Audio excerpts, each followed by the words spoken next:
ಸರಿ, ಹೊಸದಾಗಿ ನೂತನ ಸಂಘ ಉದ್ಘಾಟನೆ ಮಾಡಿದ್ದೀರಾ. ತಮ್ಮ ಧ್ಯೇಯ ಉದ್ದೇಶ ಏನೇನಿದೆ ಸರ್? ಸರ್, ನಾನಿವತ್ತು ಮೈಸೂರು ಜಿಲ್ಲಾ ಘಟಕ ಒಂದನ್ನು ಉದ್ಘಾಟನೆ ಮಾಡಿದ್ದೀನಿ. ಅದಕ್ಕೆ ಸುಮಾರು ಜನ ಇವತ್ತು ಬಂದದ ಸಾಕ್ಷಿ. ಮತ್ತು ನಮ್ಮ ಉದ್ದೇಶ ಪತ್ರಕರ್ತರಿಗೆ ತಾರತಮ್ಯ ಆಗ್ತದೆ.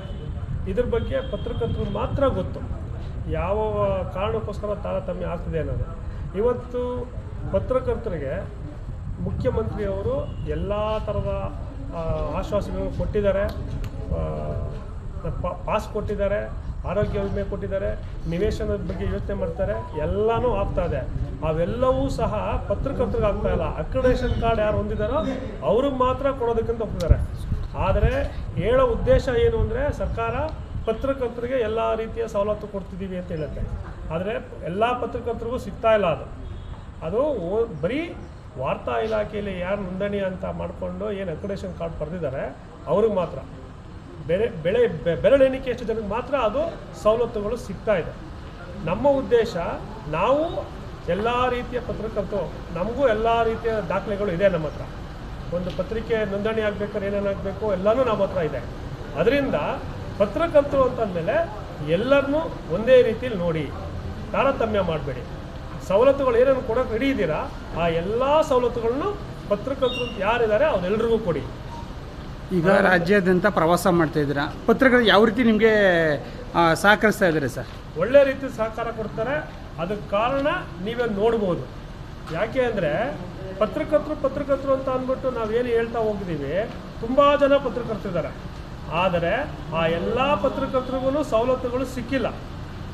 ನೀವೆಲ್ಲೇ ಹೋಗಿ ನೋಡಿ, ರಾಜ್ಯಾದ್ಯಂತ ಗ್ರಾಮೀಣ ಪ್ರದೇಶಗಳಲ್ಲೂ ನೋಡಿ, ಎಲ್ಲರೂ ಆ ಪತ್ರಿಕೆಗಳಿಗೂ ವರದಿ ಮಾಡ್ತಾಯಿದ್ದಾರೆ. ಪತ್ರಕರ್ತರು ಎಲ್ಲ ಇದಕ್ಕೂ ಮಾಡ್ತಿದ್ದಾರೆ. ಅವರೆಲ್ರಿಗೂ ಸಹ ಸರ್ಕಾರದಿಂದ ಸವಲತ್ತುಗಳು ಸಿಗ್ತಾ ಇಲ್ಲ. ಗ್ರಾಮೀಣ ಪಾಸ್ಗಳು ಸಿಗ್ತಾ ಇಲ್ಲ. ಈ ಪಾಸ್ಗಳು ಸಿಗ್ತಾ ಇರೋದು ಯಾರಿಗೆ ಅಂದರೆ, ಅಕ್ರಿಡೇಷನ್ ಕಾರ್ಡ್ ಯಾರು ಹೊಂದಿದ್ದಾರೆ ಅವರು ಮಾತ್ರ.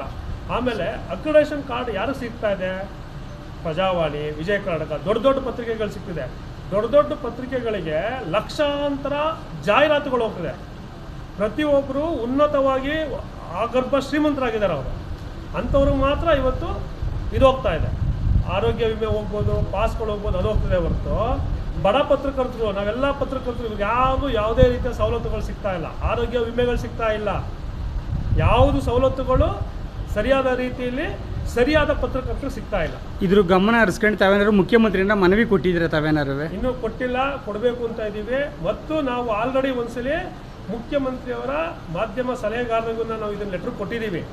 ಪತ್ರಕರ್ತರಿಗೆ ಏನು ಸಣ್ಣ ಪತ್ರಕರ್ತರು, ನಿಯತಕಾಲಿಕ ಪತ್ರಕರ್ತರು ಅಂತೇಳಿದ್ದಾರೆ, ಅವರಿಗೆ ತಿಂಗಳಿಗೆ 10,000ದಂತೆ, ವರ್ಷಕ್ಕೆ 1,20,000 ರೂಪಾಯಿ ಜಾಹೀರಾತು ಕೊಡಿ ಅಂತ ಕೇಳ್ತಾ ಇದ್ದೀವಿ.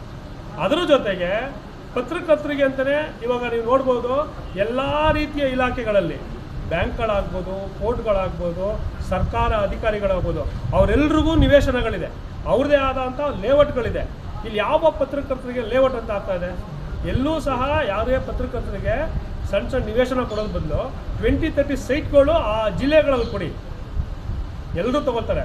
ಅದನ್ನ ಯಾಕೆ ಮಾಡ್ತಾ ಇಲ್ಲ ನೀವು? ಪತ್ರಕರ್ತರಿಗೆ ಅಂತ ಒಂದು ನಿವೇಶನ, ಪತ್ರಕರ್ತರಿಗೆ ಅಂತ ಒಂದು ಭವನ ಎಲ್ಲೂ ಸಹ ನೋಡಿ. ನೀವೆಲ್ಲೇ ಹೋಗಿ ಪತ್ರಕರ್ತರು ಒಂದು ಕಲ್ಯಾಣ ಮಂಟಪದಲ್ಲಿ ಮದುವೆ ಮಾಡೋಕ್ಕಾಗ್ತಾ ಇಲ್ಲ, ಒಂದು ಸ್ಕೂಲ್ ಮಾಡೋಕ್ಕಾಗ್ತಾ ಇಲ್ಲ, ಮಕ್ಕಳಿಗೆ ಸ್ಕೂಲ್ ಓದಿಸೋಕ್ಕಾಗ್ತಾ ಇಲ್ಲ. ಆ ಪರಿಸ್ಥಿತಿಯಲ್ಲಿ ಪತ್ರಕರ್ತರಿದ್ದಾರೆ. ದಯವಿಟ್ಟು ಪತ್ರಕರ್ತರಿಗೂ ಎಲ್ಲ ರೀತಿಯ ಸವಲತ್ತುಗಳು ಸಿಗಬೇಕು. ಆದರೆ ಇವರು ಸರ್ಕಾರ ಕೊಡ್ತಾವ್ರ ಪತ್ರಕರ್ತರು ಸವಲತ್ತುಗಳು ಬೇರೆ ಪತ್ರಕರ್ತರು, ಅವರು ಹೊಟ್ಟೆ ತುಂಬಿರೋಂಥ ಪತ್ರಕರ್ತರಿಗೆ ತಿರ್ಗಾ ಸರ್ಕಾರ ಸವಲತ್ತುಗಳು ಸಿಗ್ತದೆ. ಅವರಲ್ಲ, ನಮ್ಮಂಥ ಬಡ ಪತ್ರಕರ್ತರು ತುಂಬ ಜನ ಇದ್ದೀವಿ. ನಮ್ಮಂಥ ಬಡ ಪತ್ರಕರ್ತರುಗಳಿಗೆ ಒಂದು ಸವಲತ್ತುಗಳನ್ನ ಮಾಡಿಕೊಡಿ.